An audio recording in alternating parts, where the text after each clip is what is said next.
Hi, Matt with eTrailer. If you have a 2024 Ford Bronco and if you have some more beefy tires on here, or maybe you have your Bronco lifted up a bit, then the Westin HDX running board is going to be a great option because it's just going to make your life a little bit easier getting in and out of your vehicle. And what's really nice is going to add a really rugged look to what we have today. So let's take a look at it, and then later on I'll show you how to install it. Now let's actually test it out. So right off the bat, this isn't a super high step for me. I can take this pretty easy. Now my leg is up there a little bit, but this is definitely going to make my life a lot easier. As you can see right here, I'm not really struggling too much to get in. If I try to just step in here regularly, I'm definitely taking a longer step. I have to kind of reach in here a bit. My knees hitting part of my dash. So this is just an easier way to get in and out of your vehicle. And while we do have this rugged look, this is still going to be pretty recessed to our vehicle. And really just from the bottom of our door right here, it's only going to sit at about 4 inches out. So that's pretty compact to our vehicle. It really doesn't stick out anywhere past our tire. So there's a lot of pros and cons to that. So the pros are going to have that cleaner look. It's going to be less likely getting caught on anything, and you don't have to worry about it sticking out where you drive down the road. Now some of those cons are really just stepping on it. So right now I'm just in some tennis shoes, and with the door closed, the most I can get is just the ball of my foot, which is really all I need. But if you have some bigger feet or some really hefty boots on, you might just be able to get your toes on there. So that might just be a little bit difficult for you. And both of these are going to be different sizes. So that one in the front is going to be a little bit bigger than the one in the back. So really that's going to be more so for the smaller people getting in the back. So that's what I also like about the two-door version, is that if you have any kids around and they struggle getting in the back of your car, this should actually help them out a bit with trying to get in these back seats. And since we're talking about these steps, let's get a couple measurements. So I'm going to get the length real quick. And this is going to be how much space you have to really step on it. That's going to be at 16 inches. That's a decent amount of space for your foot to get on. Now for your width, that's only going to be at 4 inches. So like I said earlier, trying to get your toes on here might be a little bit tough if you got those bigger boots on. Now we can get a measurement of the length of our rear ones. And these really are just going to stick at just about 11 inches. So like I said earlier, not as much room, but if you have kids, that should be plenty of space for them. We can get another measurement of the total height this sits up. So from the ground to the top of these steps, that's going to be just slightly over 13 inches, which is just something to consider when stepping up here. It's going to be a lot easier to step in here as opposed to what we had before. If I get that measurement going from the ground all the way up here to that step, that's going to be about 24 inches. So you're saving about half that space stepping up there. And today we just have more of a stock vehicle. We don't have this lifted up at all. The tires aren't too big, so this is pretty standard. And taking a closer look at these steps, a few things to note: that they're going to have this textured powder coat surface to it, along with this punched plate design. So what that's doing for us is just kind of giving us a little bit more traction for when our foot is up here. Along with that, powder coat is also giving us a little bit more protection from rusting. And something else we noticed too, we not only have this area here to put your foot, but if your foot is small enough or you don't have boots on, you probably stick it a little bit past that point, so you have a little bit more room to place your foot. Now something we did notice is we poured some water into some of these holes, and it does pool up a bit.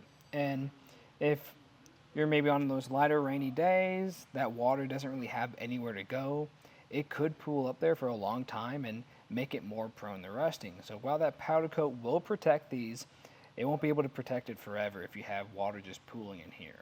And on the subject of rust, we have had neighbors reach back out to us about actually this type of running board before, and how theirs, after some use, did start to rust. And that might be a big issue for you, especially if you are looking for a more rugged, cool look on the outside of your vehicle.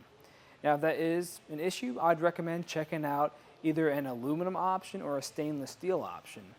Now, something to still consider with that, though, is with them being out in those rainy, snowy, icy, or just rocky conditions, especially with all that dirt and grime and rocks hitting these constantly, eventually they are going to get some wear and tear on them. Even if they are made of aluminum, they will start to eventually corrode. And if they are made of stainless steel, you're probably going to see some rusting on them eventually with a long time passing.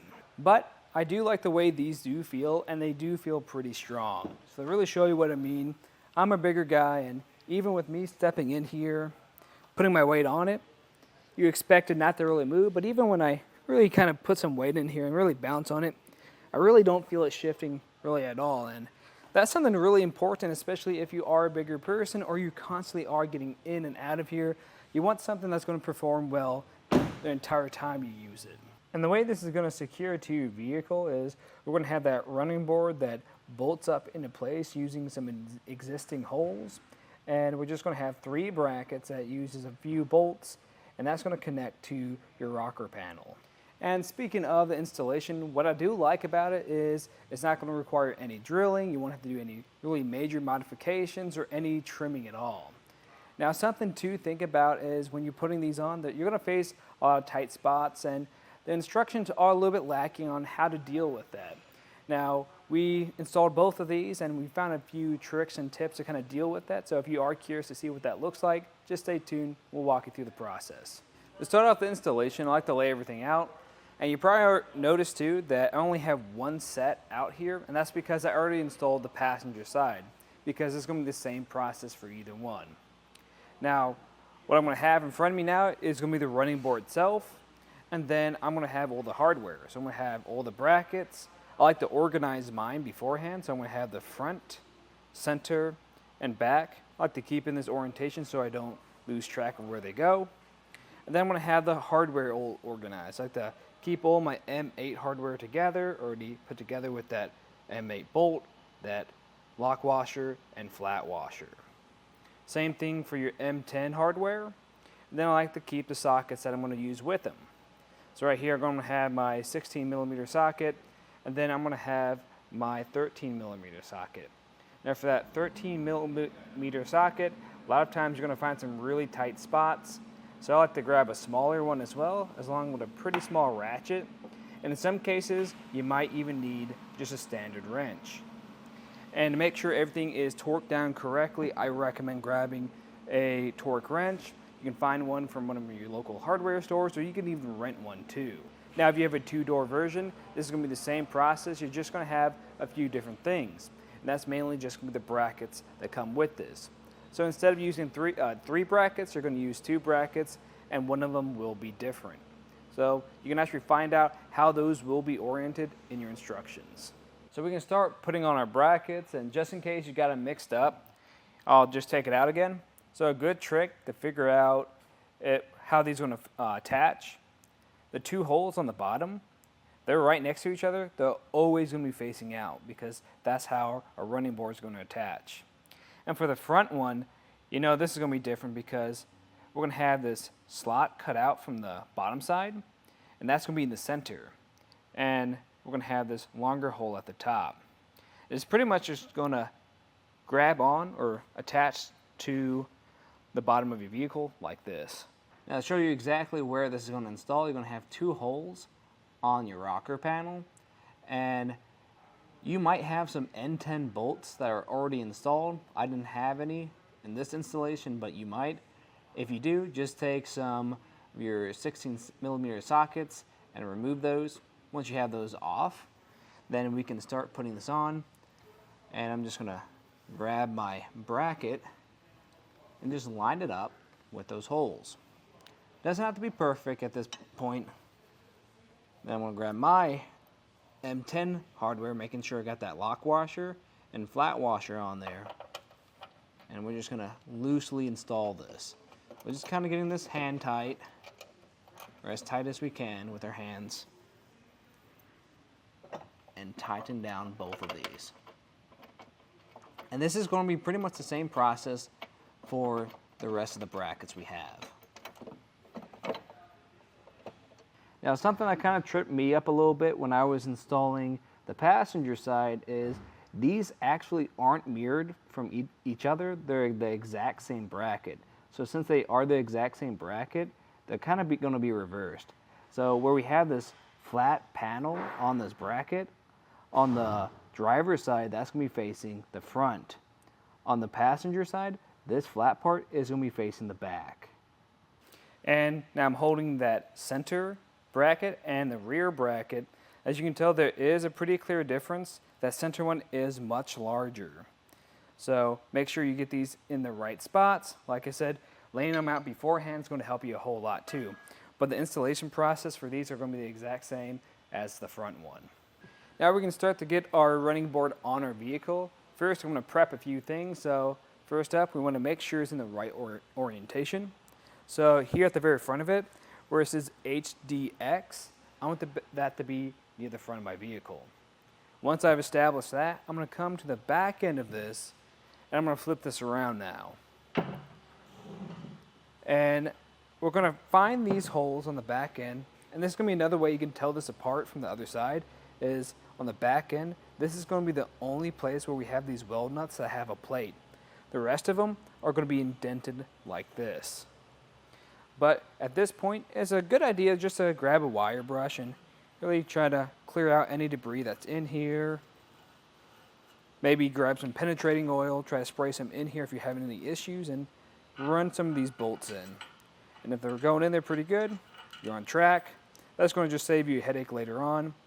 But I am going to leave just one of these in, making sure this is an M8 bolt with my lock washer and flat washer on. And I'm going to go to the back end and put it on the top one. Making sure that's in the top hole, we're just going to lightly put that on just by a few threads, leave it in this spot. And I'll show you why here in just a second. We've come back to our vehicle and we're on the back end on this back bracket. Notice how we have this cutout right here. That bolt we just put on our running boards is actually going to slide into this point. And this is kind of a double-edged sword, and I'll explain. So that's going to make getting this on initially pretty easy. So you see where that bolt is? That head and washers are just going to go around that top hole in our bracket. And what's pretty nice about this is it's going to be able to hold itself up. Now it is kind of like a double-edged sword, and the bad side or the bad thing about it is since the middle and the front aren't on those plates that are furthest out, they're more indented, they're going to be a lot harder to reach with our bolts, and they're going to be a lot more difficult to tighten down. And you'll see here right in a second. Where I like to start is going to be on the front side. I'm going to try to get to that bottom hole there. And I'm going to have to pull this forward towards me and kind of angle it a bit with my other arm. And this can be a little bit tricky for the first one at least. And we're going to use this M8 hardware. Just stick it in here and thread it on. That's part of the reason too why we tested this out or tested the threads out before we got here, because if you have any issues at this point, this is going to be a real pain to get to. With that started on, I'm just getting this hand tight, not too tight. I'm going to come back through, grab another bolt, M8 hardware, do that same thing on the top side too. And then we can move over to the center bracket. Now the center one can be a little tricky too. You might actually have to move this center bracket around a bit. Just get it to work with you and lift up on here too. Again, this is going to be pretty tight. I might even have to slide this forward and back a bit just so I can line up all my holes. And then we're all the way back at the back bracket again, and we're going to put this last M8 bolt in. Remember, you are going to be using 2 M8 bolts per bracket that connect to your running board. And we're just doing this hand tight so we can make some adjustments later on. And what I mean by those adjustments is just really coming over here and seeing how it looks. And really, if you're going to be living with this every day, you're going to want this to be pretty easy to access. So how you can adjust it is in 2 ways. The first one is going to be a little bit more minor. That's going to be back and forward some. So really, you're going to have just a slight bit of play there, but if that really matters to you, you might as well adjust it now. And then the second one is just going to be what angle it sits at, so how high or low it sits. And once you really figure out what you want Then you can go back underneath with some sockets and wrenches and just kind of tighten up a bit more. Afterwards, once that's pretty tight, then you can go back in with a torque wrench and tighten down to the specifications in your instructions. And when you're really tightening these down or torquing them down, you're probably going to run into a few situations where things are just really tight on either side of these running boards. So something that we found to help us out a bit was just grabbing a couple extra tools, and that's why I recommend grabbing an extra small ratchet and a pretty small socket too to go along with it. Because some of those spots are going to be really tight, and if you can't get your torque wrench in there, there are some add-ons you can get that get into those really tight spots. But if you don't want to invest in something like that, what I'd recommend doing is tightening down some other ones to the correct settings and using the smaller one to get to a semi-close spot, so just so you know how tight it feels. Now you might run into another spot too where you're going to need a wrench because you won't be able to get a socket into that location because it's just going to be so tight. So the same thing's going to apply to this wrench as well. But after when you have this fully tightened down, then you should be ready to hit the road. Well, that's just a look at the installation and some of the features of the Westin HDX Nerf Bars on our 2024 Ford Bronco. I'm Matt. Thanks for watching.